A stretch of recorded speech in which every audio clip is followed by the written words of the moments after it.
اعوذ باللہ من الشیطان الرجیم بسم اللہ الرحمن الرحیم صلی اللہ تعالیٰ علی حبیبہ محمد وآلہ وسلم۔ سیرت پوڈ کاسٹ میں آپ سب کو خوش آمدید۔ جیسا کہ آپ جانتے ہیں جناب اعجاز احمد صاحب جنہوں نے کتاب لکھی محمد رسول اللہ صلی اللہ علیہ وآلہ وسلم، اور اس پر انہیں صدارتی ایوارڈ بھی مل چکا ہے۔ ہماری خوش بختی کہ یہ ہمارے ساتھ موجود ہیں اور آپ سب سیرت پوڈ کاسٹ کو پسند کر رہے ہیں، ہمیں بہت اچھا لگتا ہے اور آپ کی حوصلہ افزائی کے لیے ہم آپ کے ممنون ہیں۔ تو جناب آپ کو یاد ہوگا کہ پریویس ایپیسوڈ میں بات ہو رہی تھی کہ حضرت حلیمہ سعدیہ کریم آقا صلی اللہ علیہ وآلہ وسلم کو لے کے اپنے گاؤں شاہتا آ گئی ہیں۔ اب وہاں کا ماحول کیا ہے، وہاں کے لوگ کس طرح سے زندگی بسر کرتے ہیں، اور آقا صلی اللہ علیہ وآلہ وسلم جب وہاں حضرت حلیمہ سعدیہ کے ساتھ پہنچتے ہیں تو پھر کیا منظر ہے، کیا واقعات رونما ہو رہے ہیں، آئیے یہ سب جانتے ہیں جناب اعجاز احمد صاحب سے۔ Thank you Rukhsana. سب سے پہلے تو اللہ کریم کا بے حد شکر، تمام تعریفیں اس ذات پاک کے لیے جو اس کائنات کا خالق بھی ہے، مالک بھی ہے اور یوم الدین کا مالک بھی ہے۔ جب کسی کی بادشاہی باقی نہیں رہے گی، میرے رب کی بادشاہی اس وقت بھی ایسے ہی قائم ہوگی جیسے آج ہے، آج سے پہلے تھی، اور ہمیشہ قائم و دائم ایسے ہی رہے گی۔ اور کروڑوں درود اور سلام اس ذات پاک کے لیے جو وجہ تخلیق کائنات ہے، جنہیں اللہ نے انبیاء اور رسول کا امام بنا کر بھیجا۔ جی آپ ہر بات ذکر کرتی ہیں بک کا، اور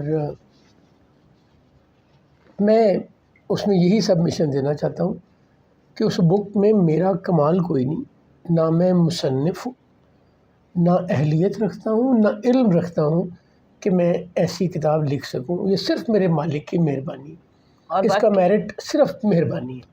اور واقعی اس کتاب کو دیکھ کے اندازہ ہوتا ہے، اندر سے آواز آتی ہے کہ یہ کتاب لکھی نہیں گئی، لکھوائی گئی ہے۔ ویسے مجھے دیکھ کے بھی اندازہ ہوتا ہے کہ یہ نہیں لکھ سکتا جسے لکھوائی جا سکتی ہے مہربانی سے۔ سو الحمدللہ، اور مجھ پہ اکیلے پہ نہیں، ہم سب جو اس پروجیکٹ سے جڑے ہوئے ہیں ان سب پہ اللہ نے مہربانی کی۔ کسی نے اسے لکھا، کسی نے کمپوز کیا، ٹائپ کیا، کسی نے اسے آڈیو میں پڑھا، کسی نے ویڈیو بنائی، کسی نے پروف ریڈنگ کی، کسی نے لوگوں تک پہنچانے کا انتظام کیا، کوئی کیمرے کے پیچھے ہے، کوئی اس ویڈیو کی ایڈیٹنگ کرتا ہے۔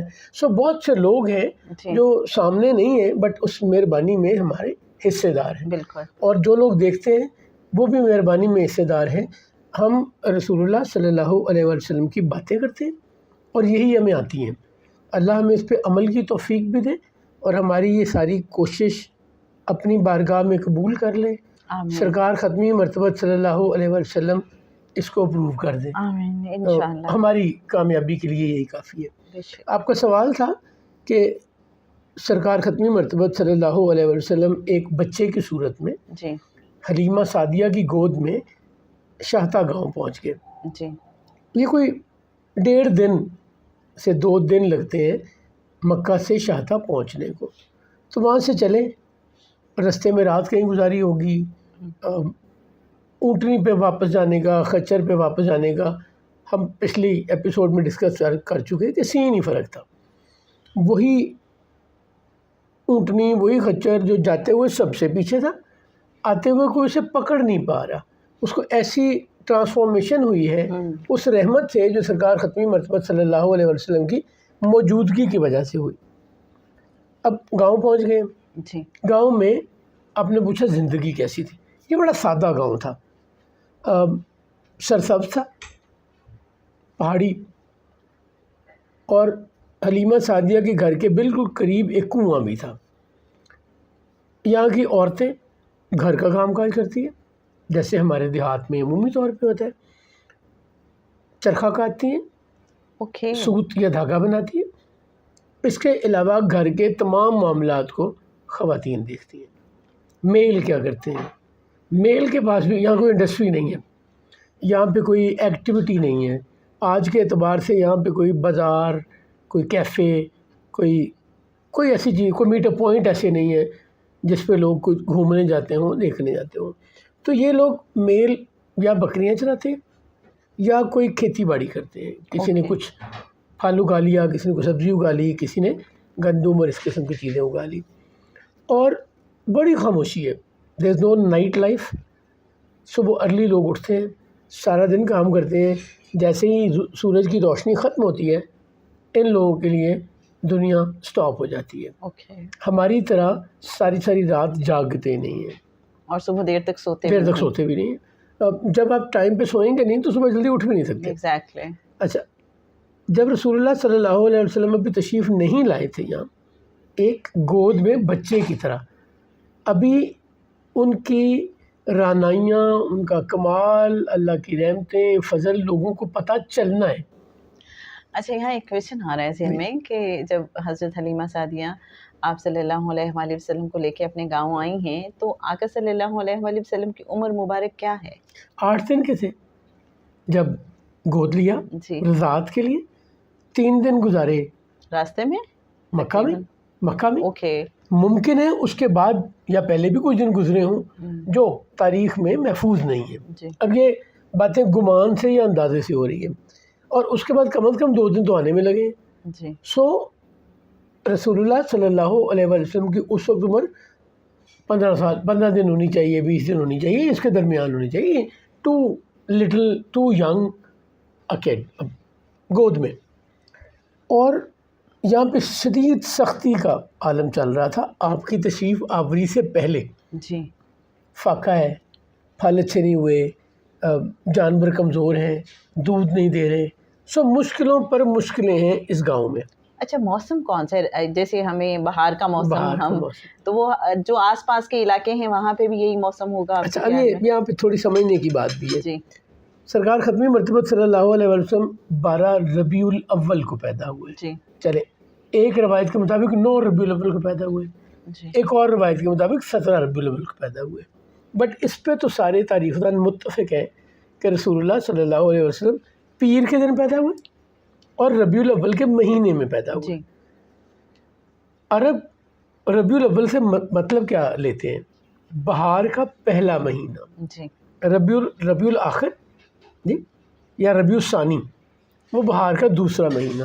سو جب اس زمانے کے موسم کے اعتبار سے ان مہینوں کے نام رکھے گئے.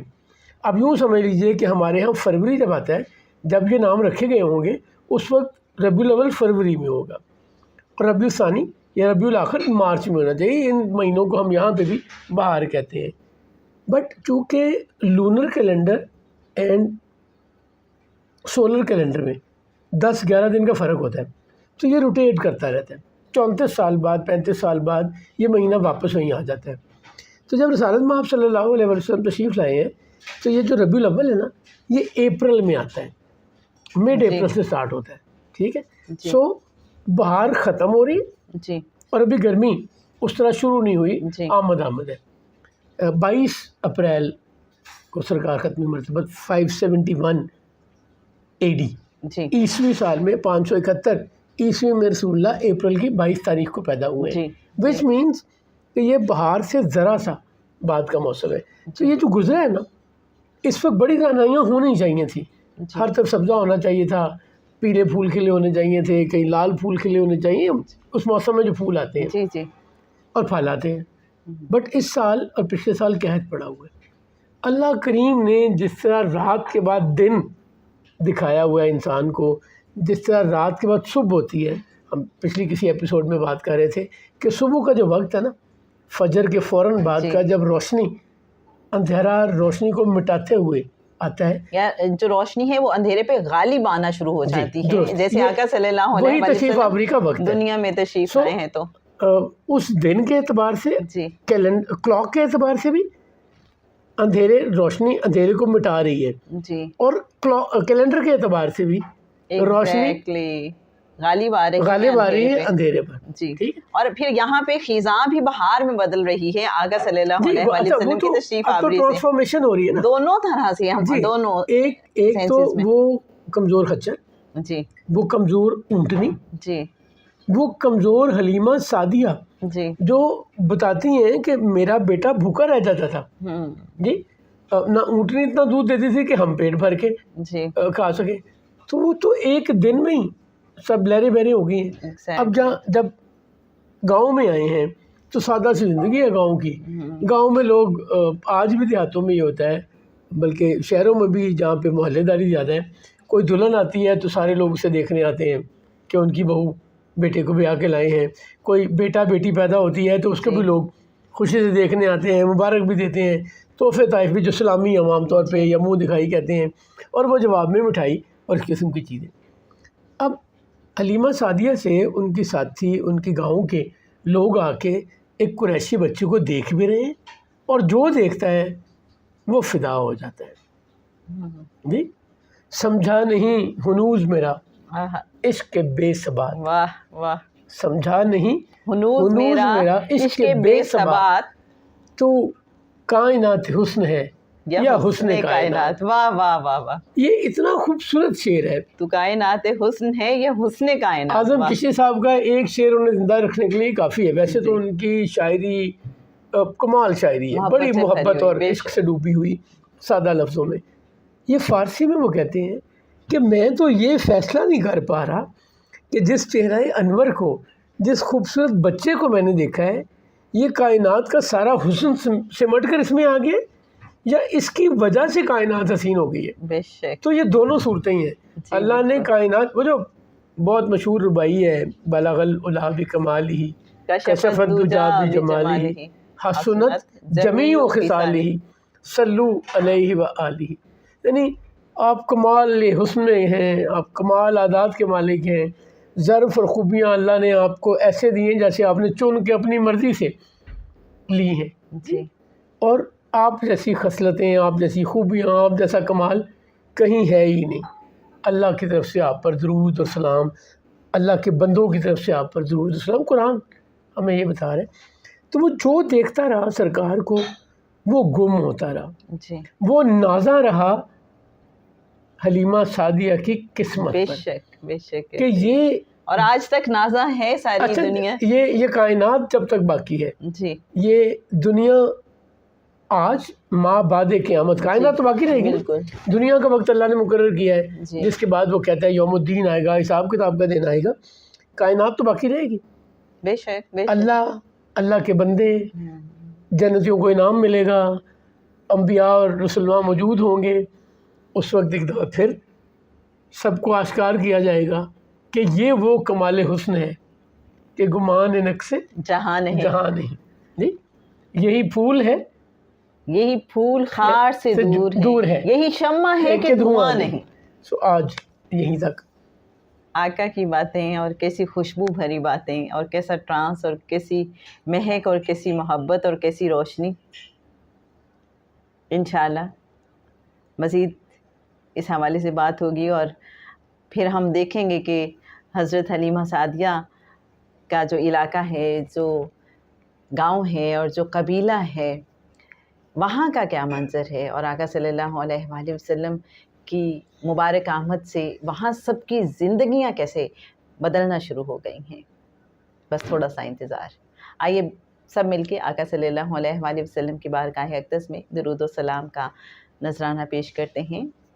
اللہم صلی علی سیدنا و مولانا محمد معدن الجود والکرم وعلی آلہ وبارک وسلم.